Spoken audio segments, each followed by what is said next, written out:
Assalamualaikum warahmatullahi wabarakatuh, teman-teman sekalian. Kalimat syahadat. Ini bukan sekadar kata-kata. Syahadat adalah tiang agama Islam. Syahadat adalah pondasi tempat seluruh iman kita berpijak. Kalimat pertama, la ilaha illallah, adalah pernyataan yang sangat kuat.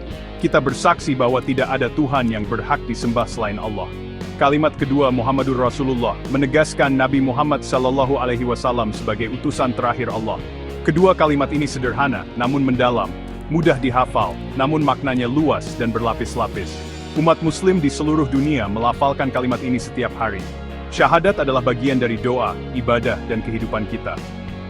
Tapi apakah kita benar-benar memahami bobot kata-kata ini? Apakah kita menangkap esensi sebenarnya dan membiarkannya membimbing setiap langkah kita? Syahadat bukan sekadar ucapan ritual. Syahadat adalah komitmen, janji, dan cara hidup. Syahadat adalah pernyataan keyakinan kita pada keesaan Allah dan kenabian Muhammad SAW.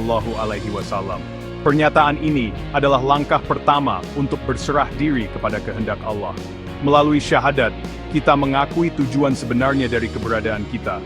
Kita diciptakan untuk menyembah Allah, mengabdi kepadanya, dan menjalani hidup sesuai petunjuknya. Syahadat adalah pengingat terus-menerus akan kebenaran mendasar ini. Syahadat adalah mercusuar yang menerangi jalan kita dan membimbing kita menuju kehidupan yang bermakna dan bertujuan.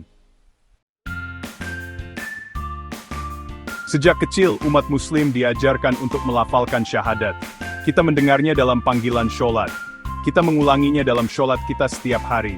Kata-kata itu tertanam dalam hati dan pikiran kita. Tetapi terkadang, kebiasaan bisa membuat kita kurang merenung. Kita mungkin melafalkan syahadat tanpa benar-benar merenungkan maknanya. Mudah untuk sekadar mengikuti gerakan, membiarkan kata-kata mengalir begitu saja dari lidah kita, tanpa membiarkannya meresap ke dalam hati kita. Coba pikirkan. Ketika kita mengucapkan la ilaha illallah, kita bukan hanya mengakui keberadaan Allah. Kita menegaskan bahwa Dia adalah satu-satunya Tuhan yang benar. Ini berarti menolak semua Tuhan lain, semua berhala, semua bentuk penyembahan yang menyimpang dari jalan yang ditetapkan Allah. Dan ketika kita menyatakan Muhammadur Rasulullah, kita bukan hanya mengakui Nabi Muhammad SAW sebagai tokoh sejarah.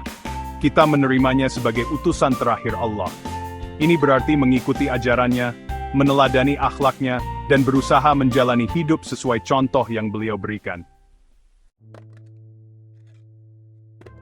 Ada perbedaan antara mengucapkan sesuatu dan benar-benar mempercayainya. Ada jurang yang lebih besar lagi antara keyakinan dan tindakan.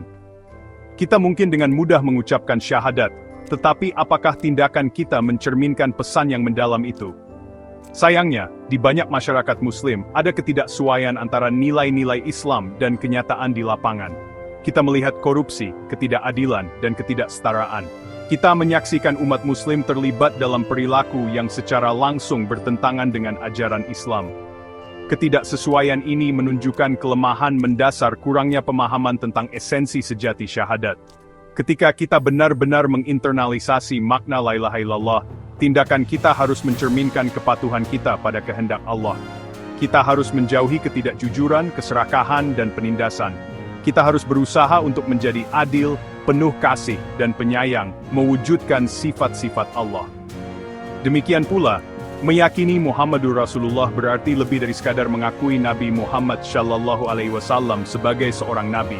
Itu mengharuskan kita untuk mengikuti ajarannya tentang kebaikan, kerendahan hati, dan pengampunan. Itu berarti memperlakukan orang lain dengan hormat, terlepas dari agama atau latar belakang mereka. Mari kita bercermin. Apakah tindakan kita sejalan dengan kata-kata yang mudah kita ucapkan? Ketika dihadapkan pada dilema moral, apakah kita memilih jalan kebenaran yang dipandu oleh prinsip-prinsip syahadat, atau apakah kita menyerah pada godaan, mengutamakan keuntungan pribadi di atas perilaku etis?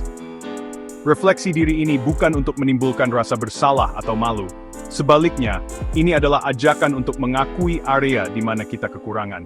Ini adalah panggilan untuk menjembatani kesenjangan antara kata-kata dan perbuatan kita, untuk mengupayakan konsistensi dalam pikiran, keyakinan, dan tindakan kita. Assalamualaikum warahmatullahi wabarakatuh.